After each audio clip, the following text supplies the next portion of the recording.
Hello everyone, आज हम पढ़ेंगे क्लास फोर्थ का अध्याय 12 सुनीता की पहिया कुर्सी। सुनीता नाम की लड़की है, पहिया कुर्सी, उसको कोई तकलीफ है इसलिए वो पहिया कुर्सी का यूज करती है। तो सुनीता बहुत ये सुनीता है और सुनीता सुबह 7 बजे सोकर उठी। कुछ देर तो वह अपने बिस्तर पर बैठी रही। वह सोच रही थी कि आज उसे क्या क्या काम करने हैं। तो सुनीता सुबह 7 बजे उठकर और अपने बिस्तर पर बैठी थी और मनन कर रही थी कि मुझे आज क्या-क्या उसको आज काम करने हैं। तो उसे याद आया कि आज तो बाजार जाना है, आज तो मुझे बाजार जाना है। सोचते ही उसकी आंखें चमक उठी, मतलब वो खुश हो गई। सुनीता आज पहली बार अकेले बाजार जाने वाली थी। सुनीता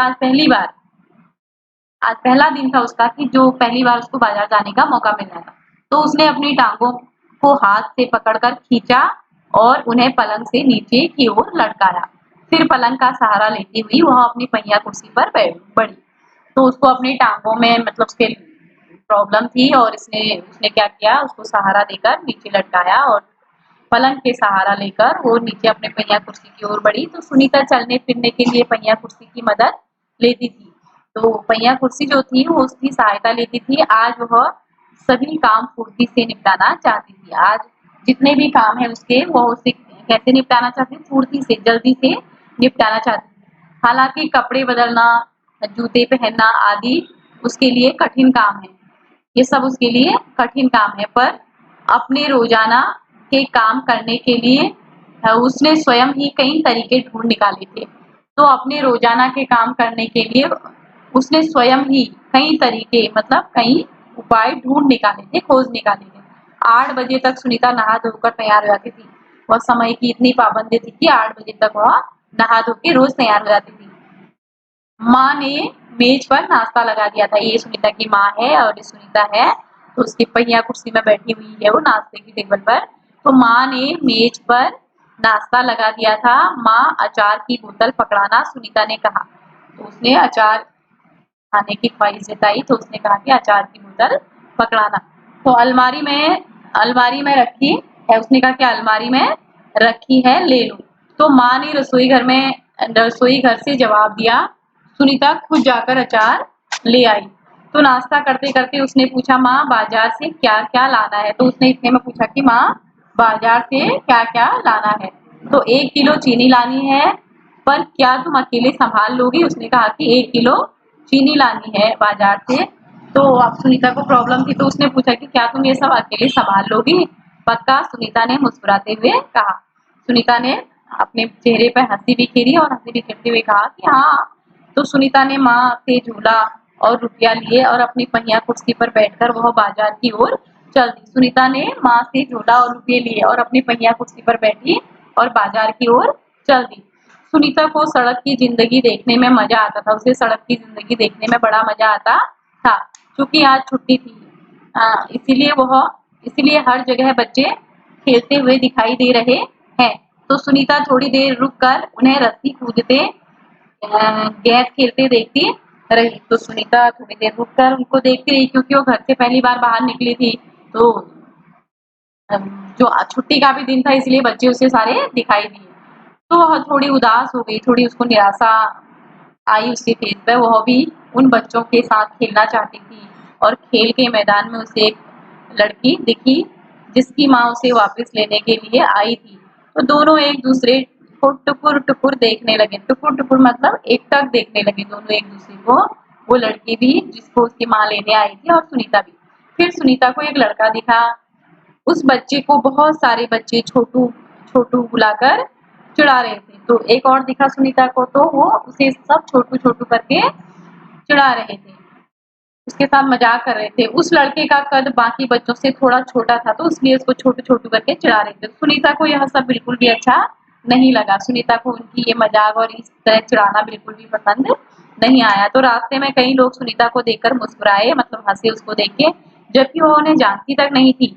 पहले तो वह मन ही मन खुश हुई और परंतु फिर सोचने लगी कि यह सब लोग मेरी तरफ भला इस तरह क्यों देख रहे हैं। पहले तो उसे अच्छा लगा लेकिन फिर वो मन ही मन खुश हुई, परंतु सोचने भी लगी। एक सोच भी उसको ऐसी आई कि लोग भला मुझे क्यों देख रहे हैं। खेल के मैदान वाली छोटी लड़की सुनीता को दोबारा कपड़ों की दुकान के सामने खड़ी मिली। फिर से उसे वो लड़की दोबारा दिख गई। तो उसकी माँ उसके लिए कपड़े देख रही थी, मतलब कपड़े की शॉपिंग कर रही थी, कपड़े देख रही थी। तुम्हारे पास यह अजीब सी चीज क्या है? उस लड़की ने सुनीता से पूछा। तो सुनीता की पहिया कुर्सी देखकर उस लड़की ने कहा कि तुम्हारे पास ये एकदम अनोखी चीज क्या है? तो सुनीता से पूछा उसने ऐसा। तो यह तो बस एक सुनीता जवाब देने लगी।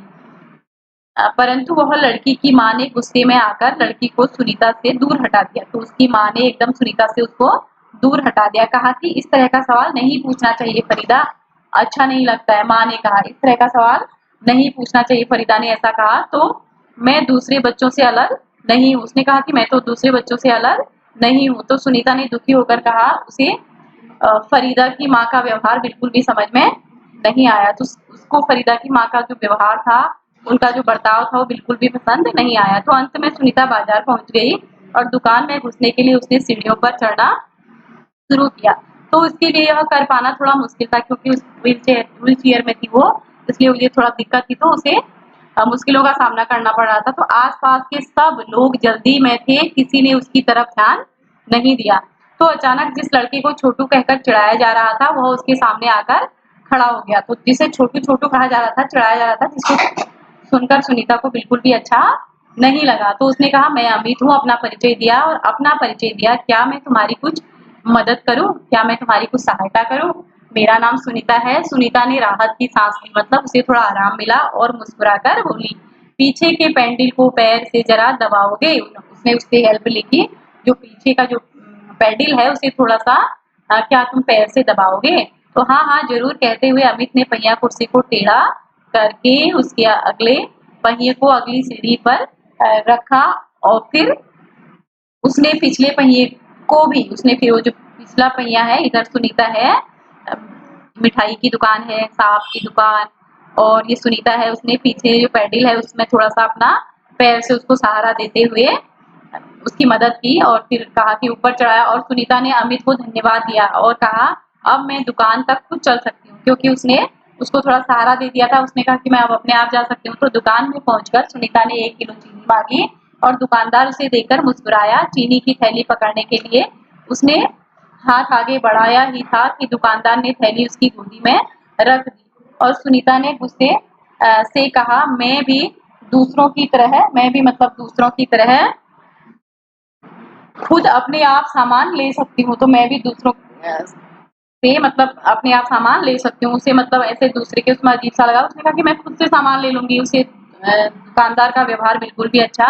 नहीं लगा। तो चीनी लेकर सुनीता और अमित बाहर निकले। लोग मेरे साथ ऐसा व्यवहार करते हैं जैसे कि मैं कोई अजीबोगरीब लड़की हूँ, सुनीता ने कहा। मतलब एकदम अनोखी, अजीबोगरीब मतलब एकदम अनोखी, अलग लगता है ना इनको सब, अजीबोगरीब लड़की हूँ, सुनीता ने कहा। शायद तुम्हारी पहिया कुर्सी के कारण ही वे ऐसा व्यवहार करते हैं, अमित ने कहा। पर इस कुर्सी में भला ऐसी क्या खास बात है?